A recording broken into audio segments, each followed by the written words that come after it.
here tonight. Okay, I would like to thank the parents.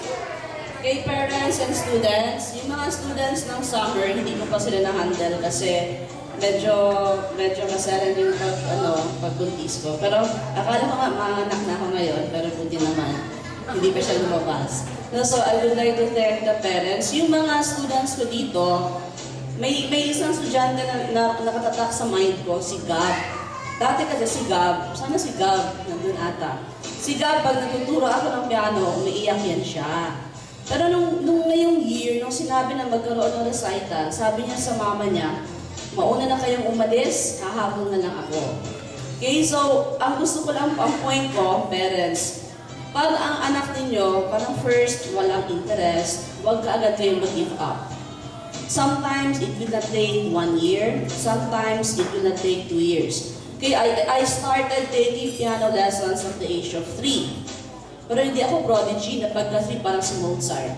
Okay, when I was 3, yung mga scales, mali-mali yung finger numbers ko, sinisisi ko yung katulong namin. Sabi ko sa teacher, hindi ako may gawa niyan, yung katulong namin. Yung pala ako. Okay, pero at the age of 5, yun pa ako nag-develop. Ibig sabihin, parents, huwag kayong manghinayang pag yung anak niya tinugtog Marian a little lang. Because you don't know, baka after 3 years, concerto na ni Mozart ang tinutugtog nila. Ang tanong, parents, alam niyo ba yung concerto ni Mozart? Grabe kahirap. Hindi natin alam yung development ng bata. That is why I am encouraging each and every one of you. Huwag niyo pong itigil ang music education.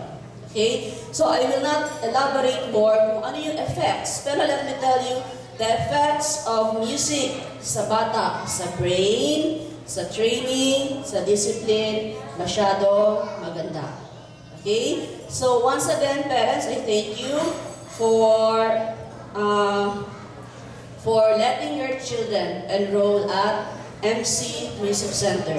I hope I will not see you next summer, pero hanggang school days po, magkikita tayo ng mga bata.